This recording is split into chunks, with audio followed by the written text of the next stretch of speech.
What's the eternal principle? But one. Which is? Well, we call it God, but that personifies it.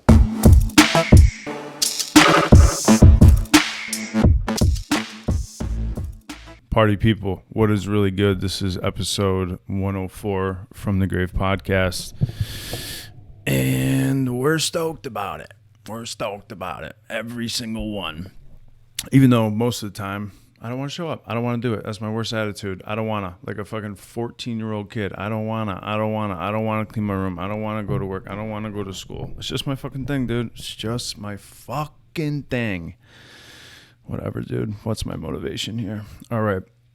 So, we got merch. We got a ton of new apparel on the site. Head over to fromthegraveco.com. Fromthegraveco.com. There's a ton of new merch up there. A lot of one-of-one pieces built by yours truly. So, check it out. Haven't really been putting that much up on Instagram. Just been shouting out that it's on the site. Usually I'll throw one up on the story and try to get it off right then. But just changing things up for the time being. Let's see. That was it. A lot of streams last week for Tommy Ramsberg that came on the podcast. Incredible episode. Actually, there was a couple people across the states. I got a few friends that work in treatment centers across the states, and they reached out to me and they put up an episode, and they run groups on episodes from FTG, and they just really did that. They just did that with Tom's episode, building character. So that was dope as hell. Shout out to him. He just did a live reading, or like a Slamsburg poetry, basically, at Third Place Coffee in Delray. I think it's in Delray.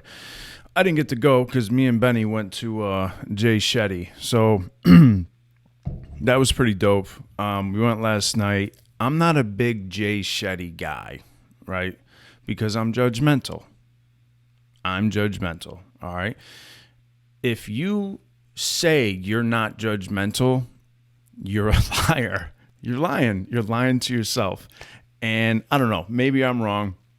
Now, I don't know if I'm judgmental and I capitalize on it, but I definitely have snap judgmental thoughts. Do I usually challenge them and try to walk through them and grow and develop as a human being? No, I don't. Should I do it more? Yes, I should. But anyway, so I judge Jay Shetty. You know, he's a monk. He's 36. He came over here, and now his dude's got like fucking, I think like 14 million followers on his Instagram page. And his podcast, or some of his clips on the internet, have been streamed over 4 billion times, man. And so anyways, he wrote a second book, which I haven't read any of his books. And Benny had got some tickets, so I went. It was down in this really rich, gotta have money type of venue in Fort Lauderdale, this theater, which was pretty cool. But anyways, he just got up there, and it was, I was sitting there, and it was pretty exciting, man. It was pretty exciting. I was sitting down, and it was the first time I had been to any type of talk that I can think about, any type of like talk with someone who got up there with, spiritual purpose. It was really like a self-improvement seminar. You know what I'm saying, Drew? Just a little self-improvement out there in the streets in Fort Lauderdale. A little bit. Just step, you get it. Drew gets it. He's nodding his head. Big self-improvement guy, local guy, union guy. So anyways, we're sitting there, and the dude's funny as hell. The dude is fucking funny, man. Like, I was dying the whole time. So I was thinking he was just, his new book, I guess, is called Love Rules. So the whole thing was about love, obviously. And he actually started doing like some game show stuff. Like, he was having everyone raise their hand in the crowd if you were single. And then like he'd go pick somebody, pull them up on stage, and then he'd pick a girl, pull her up on stage, and he would do like a mock date. and have them ask all these vulnerable questions. It was funny, but also some of it was so fucking awkward. So, all right, this happened. Let me see if I can even like recount this story, just because it was so awkward. I was like turning in my seat. So he did this one exercise and he's like, raise your hand if you have someone you love in your life and you haven't told them that you love them in a long time. And so some hands went up, all this stuff.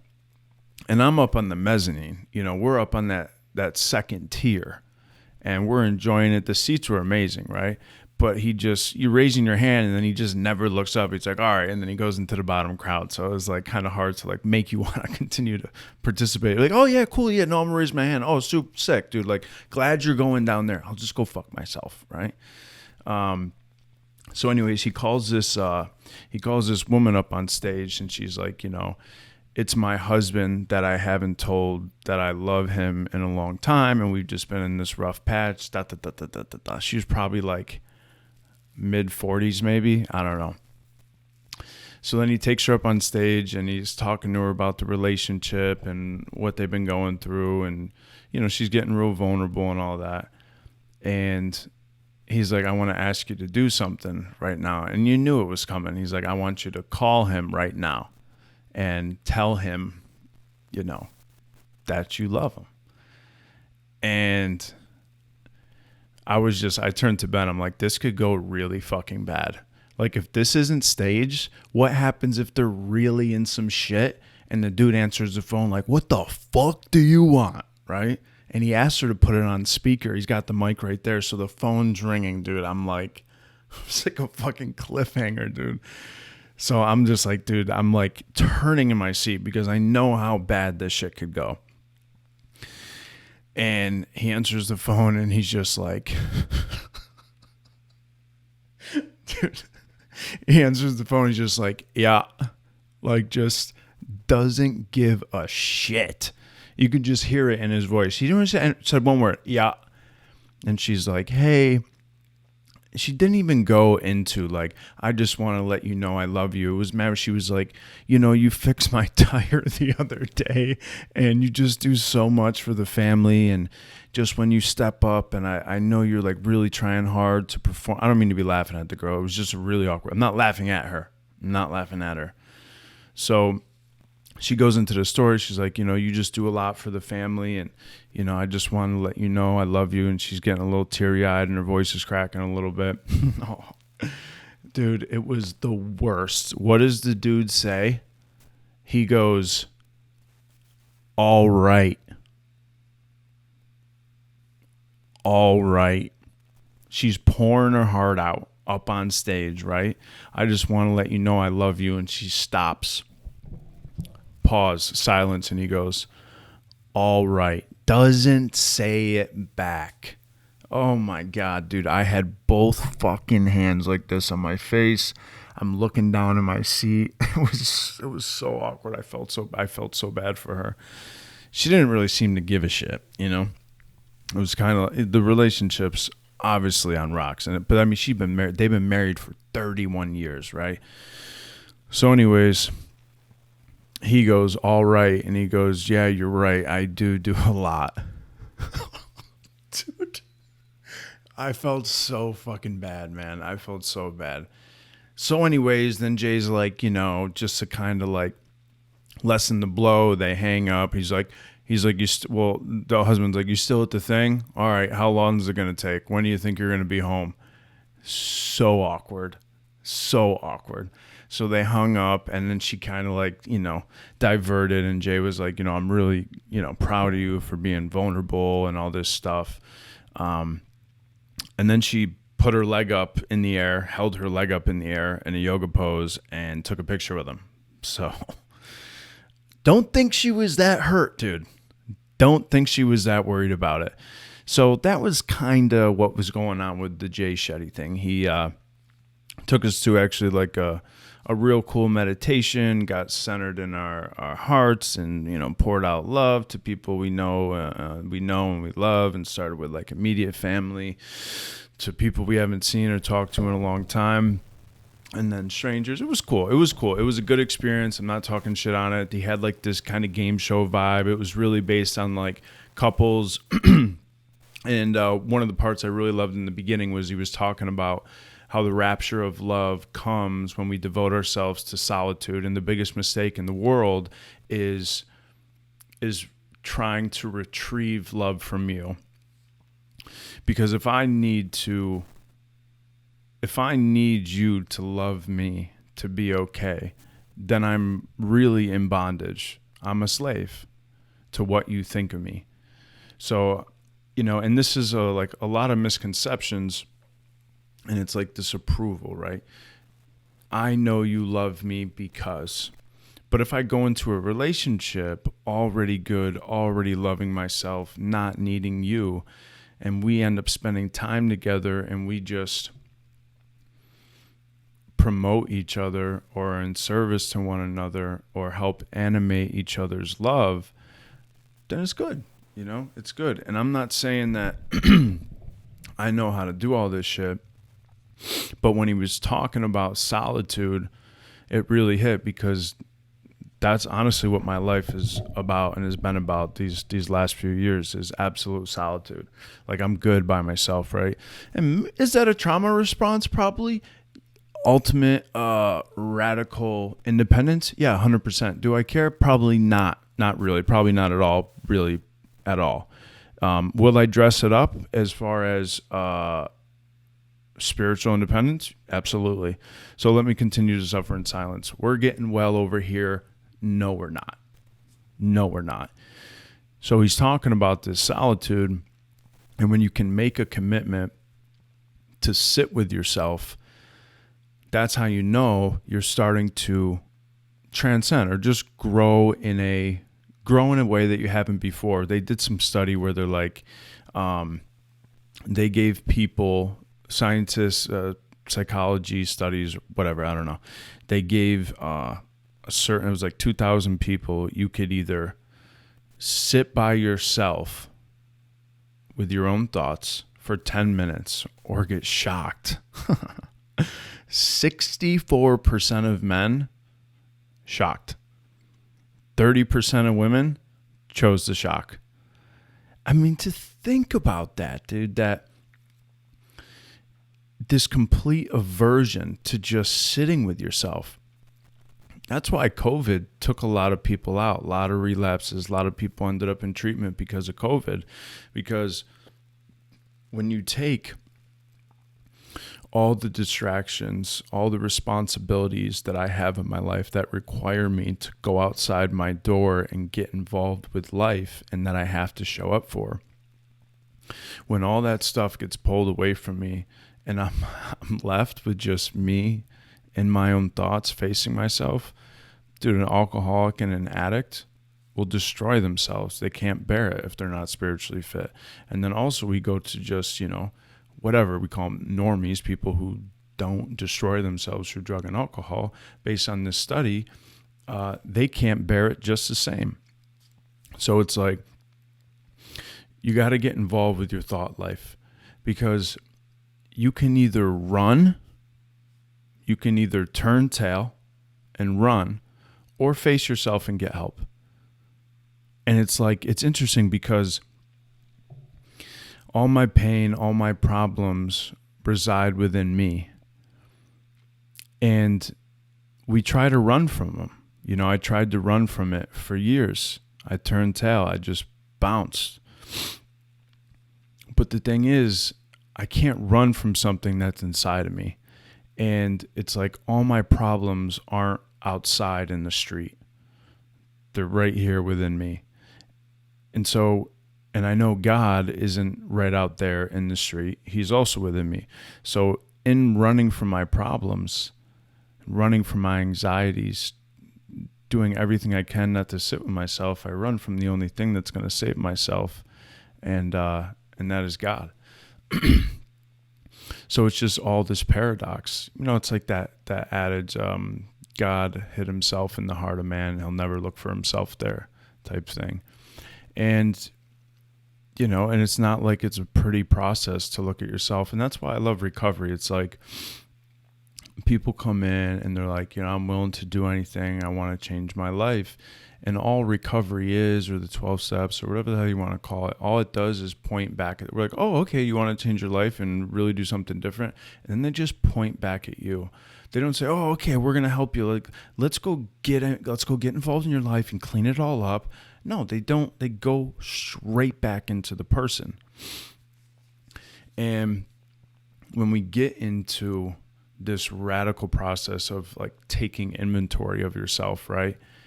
Think about, like, I think about this with myself.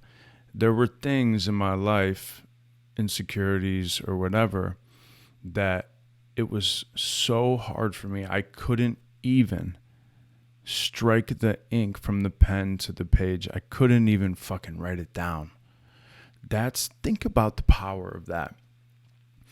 There's things within us that we can't even write on paper. That's how much power it has over you. That's how much power shame and guilt has over your life. So like anytime you think about that stuff, it just pulls pockets of energy from you. It's robbing you. It's just eating your fucking lunch. It's just eating your lunch. And it needs, the only way you're going to, get so cliche, but the only way you're going to flesh that thing out is by going straight through it. That's the only way. I wish it was a different way. I wanted it to be a different way. I tried all the easier, softer ways, but I found out that the easier and softer way was completely giving in to that call, the call to go inward, the call to look at yourself in a way you've never looked at yourself before, the call to be really uncomfortable and be fucking okay with it. And it wasn't because I was super excited about answering a call or anything like that. It was strictly because the pain of the life I was living, running from myself, that pain became too great. And so I wasn't like, oh my God, I'm like really excited. I want to change my life and namaste and look at myself and oh, fucking peace, love, granola. Like this, let's fucking do this. No, there wasn't any of that. It was, my life is bent. I'm jaded. I got nothing left. I can barely stand up straight. I'll do anything. And I'm really uncomfortable and it's really fucking painful. But I got two choices. I'll either choose the pain of continuing to live the way I was living, or the temporary pain, the pain and the uncomfortability or the suffering that's worth it to build my character, right? And I think the only way you come to that decision is when you finally get sick of your own shit. No one's going to create that enthusiasm for you. The enthusiasm or the passion to change your life has to come from within. Other people can fan it. Other people can bring it up within you. But at the end of the day, it's a torch that you're going to have to grab a hold of and enter the cave and be willing to do something you've never fucking done before. And so like there's, I think about Joseph Campbell with the hero's journey, right? We're always getting this call, and the call can be great. The call can be, I need to get out of this relationship, or, maybe a family member has cancer, or you get a bad health diagnosis, or a car accident, or you lost a loved one. Usually, like in my life, the call to adventure, to do something different. Adventure is going somewhere you've never gone before. That's why it's an adventure. It's not an adventure for me to drive to work every fucking day. That's not an adventure. I mean, I guess it is because you've never been in that breath and that body before and blah, blah, blah, blah, all that shit. But like, it's not really an adventure. Adventure is taking a road trip to the Smoky Mountains and, your eyes open. Oh, I've never seen this before in the mountains, all this stuff, right? So an adventure is going somewhere you've never gone before. And having enough pain is going to make you willing to turn 180 degrees the other way and possibly go on an adventure. Now, the adventure can be a great call to do something radically different. Maybe seek help for addiction, or you having trouble in your relationship and you want to go to couples counseling or whatever, right? Everyone has a call. Or it can be little subtle details of your life that are constantly begging you to just step past it. And one of my constant calls is, again, this I don't wanna attitude. And it's just this disrespectful, what I'm finding out is it's this disrespectful punk. You know, like, I don't want to do the dishes. I don't want to do this. Like, basically, it's this. Anything that I think that I deem from my ego is silly, stupid, and is just like, this is stupid. It doesn't need to be done. If I write it off like that, that's my bullshit. How was I trying to say this? It's like, that's where my I don't wanna attitude comes from, because I don't want to do the next right hard thing, or really what builds my character, right? So I work in treatment, and you come across a lot of different personalities, right? A lot of different people. And one of my biggest pet peeves, next to speeding in parking lots and speeding in neighborhoods, that shit drives me nuts. You should be creeping at 10, creeping at an easy 10. We got pets, we got children. You should be able to walk out in your fucking street with a cup of coffee and a bathrobe and not have to worry getting struck down by a fucking 4-stroke diesel truck. You know, that shit drives me fucking nuts. Second to that is disrespectful punks, disrespectful fuckers. You know what I mean? It really fucking gets me, man. It really gets me, and it eats my lunch. And now I had to wonder, I'm like, why does this fucking jam me up so much? Because I was never like that.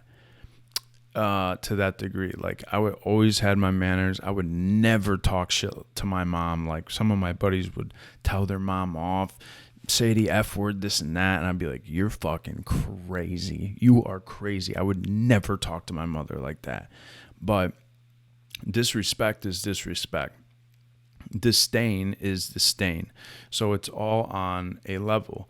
Now, whether it comes in the form of a complete F you and buck to authority, or disdain, lack of respect for something I feel that I don't need to do, or I'm above, or these rules are silly and it should be done my way, it's still on that plane of disrespect. So it's like, who the fuck am I, you know?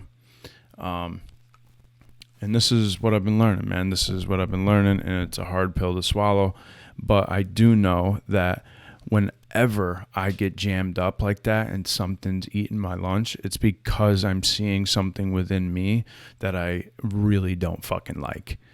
Now, I may not have that defect or that shortcoming, right? If I'm seeing something and it's very animated and it's really pissing me off, I may not have that defect in me in that animated space that person is showing. But make no mistake about it, it is within me. It is absolutely within me. And, you know, for me, loving on my past self is really tough, right? I used to be really, really emotional and, you know, needed your approval and whatnot, even in my early 20s. And I'll be dishonest, I still really dislike that about myself. I haven't accepted that version of myself, and in lack of accepting that, I've built up a wall, this cold concrete wall.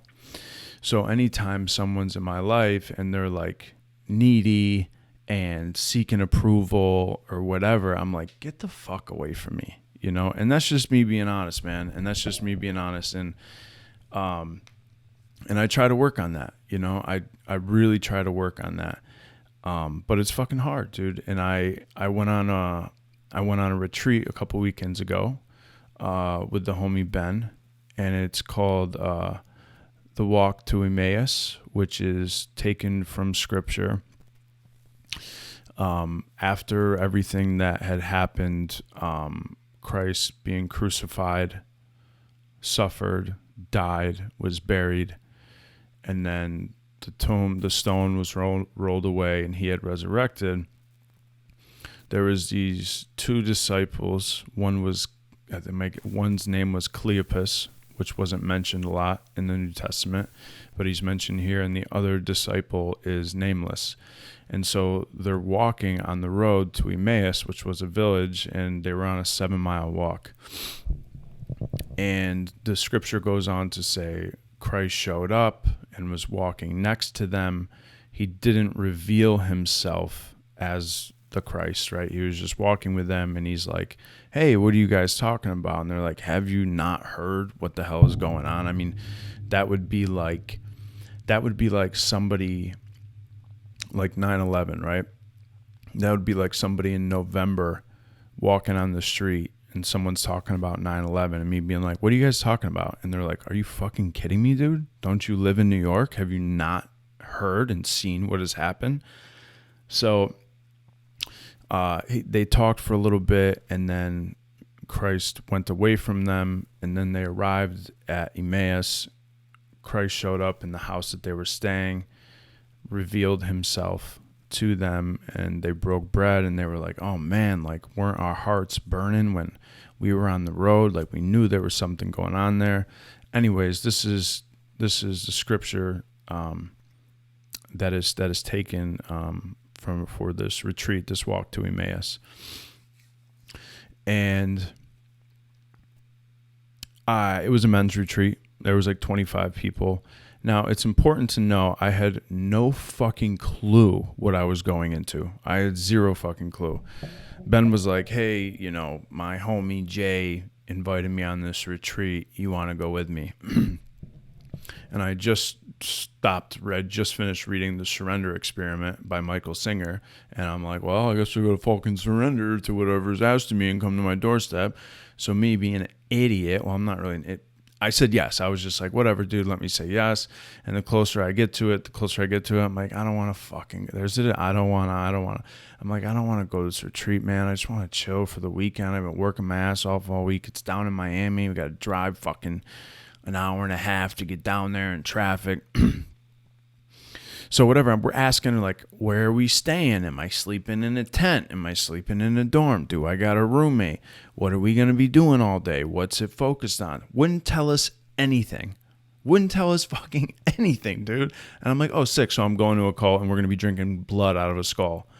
And I'm glad that nothing was revealed, right?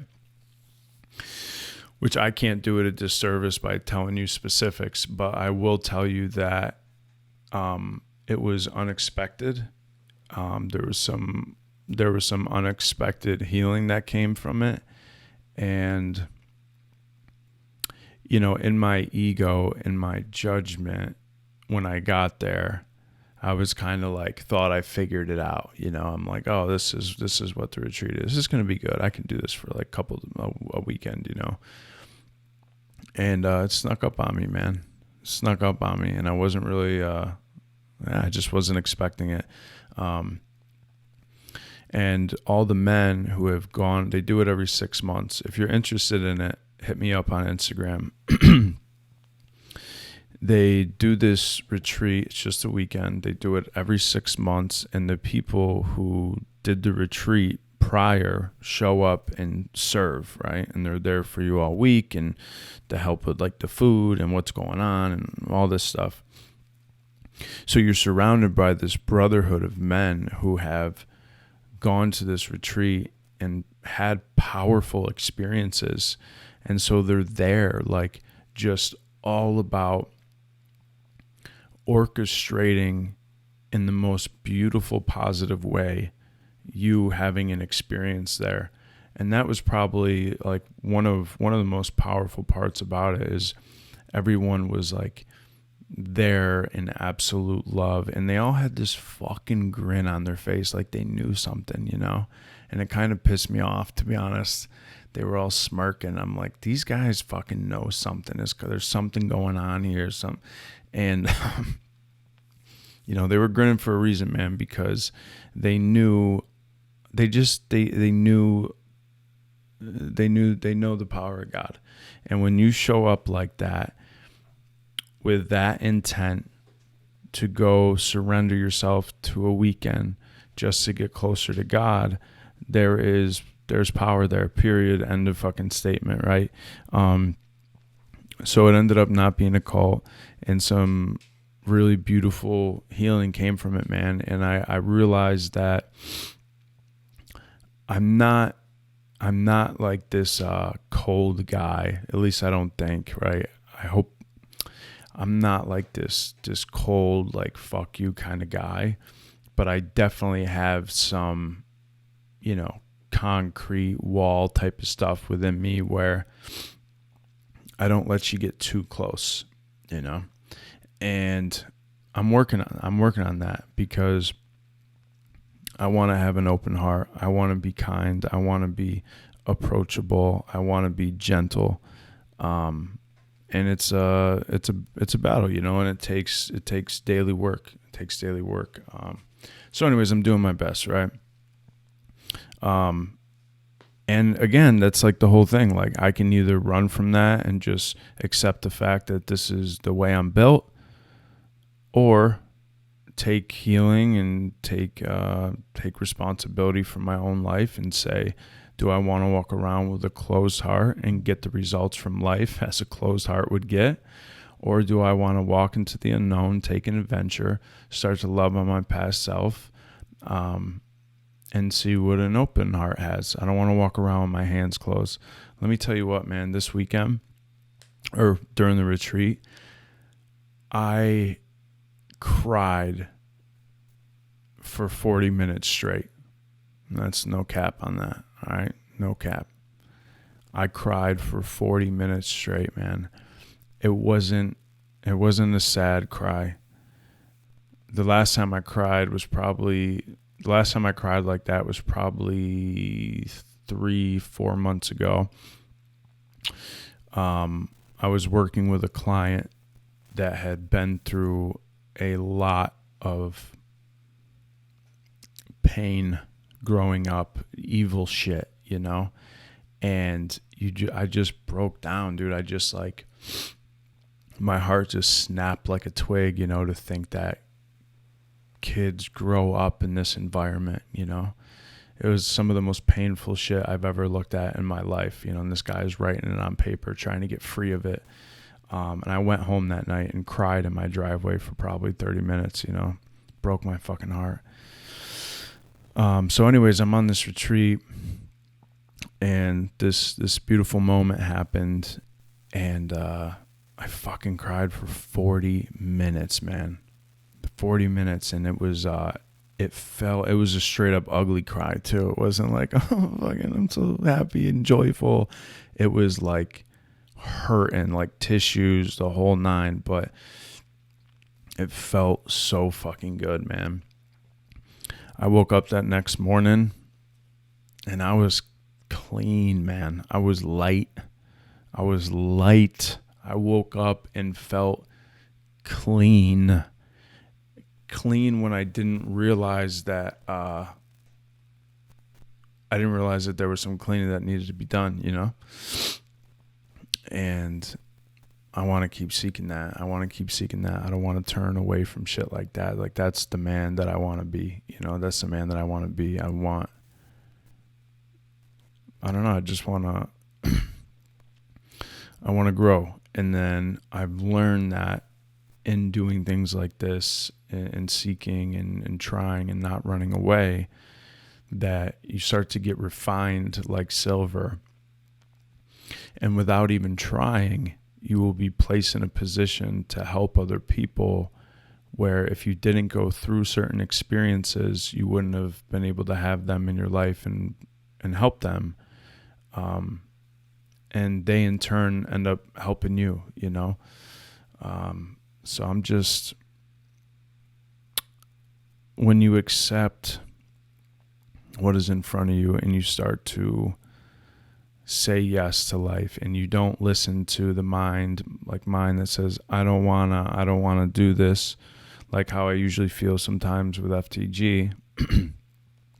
and you have made an internal decision that this is what I do, whether I want to or not.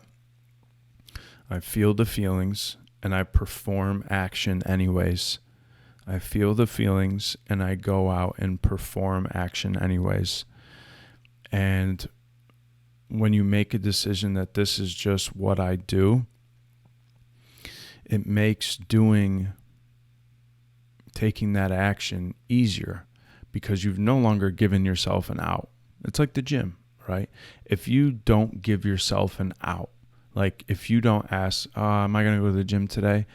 If you have this radical discipline where you're like, what if I was in the fucking military and I didn't have a choice? What if a team was depending on me and I had to go? What if my life depended on working out today? Then you would no longer have any resistance. It wouldn't fucking matter because you would just know this is what you do. You know, and I'm definitely, and there's just, I know that there's levels of that shit within me. And they're just details of my life. But I don't want to fucking do them.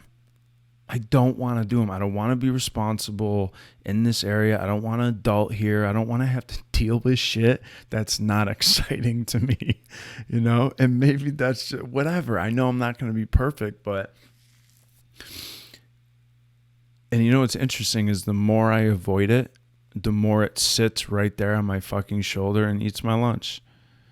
You know, it's like trying to run from this shit is like trying to run from fear. Like if I were to put a fucking box on top of my cat's shadow and she tried running away from it, she would just be an idiot and would be dragging the box across the floor.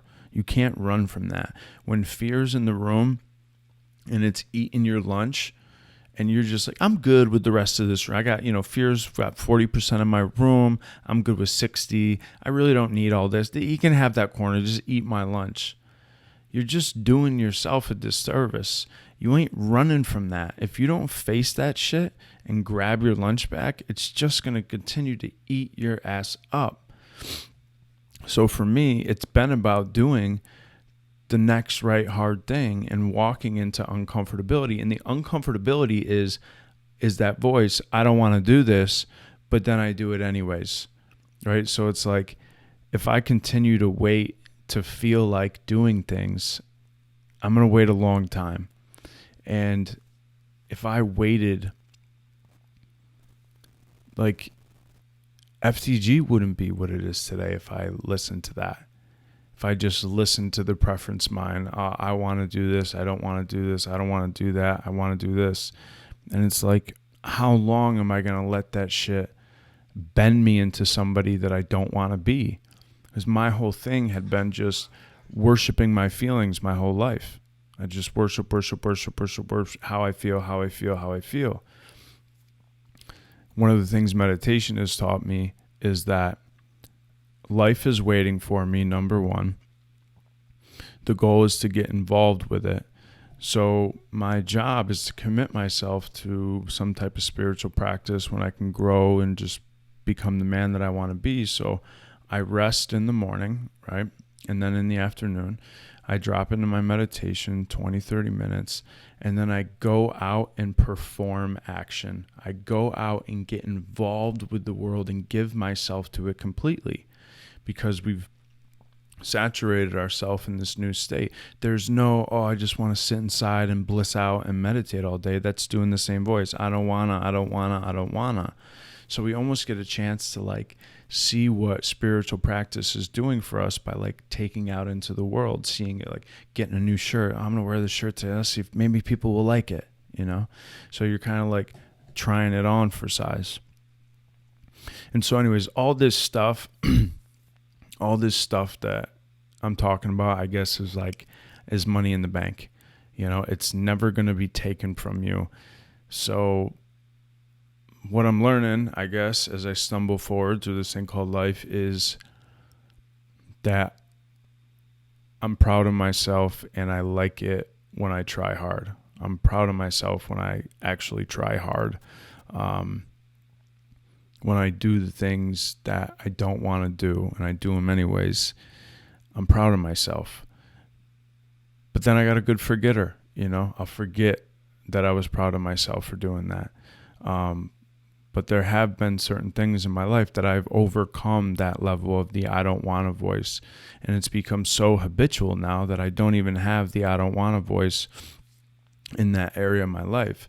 But I do believe that I don't want to voice is probably always going to be a part of my life. Maybe it will, maybe it won't.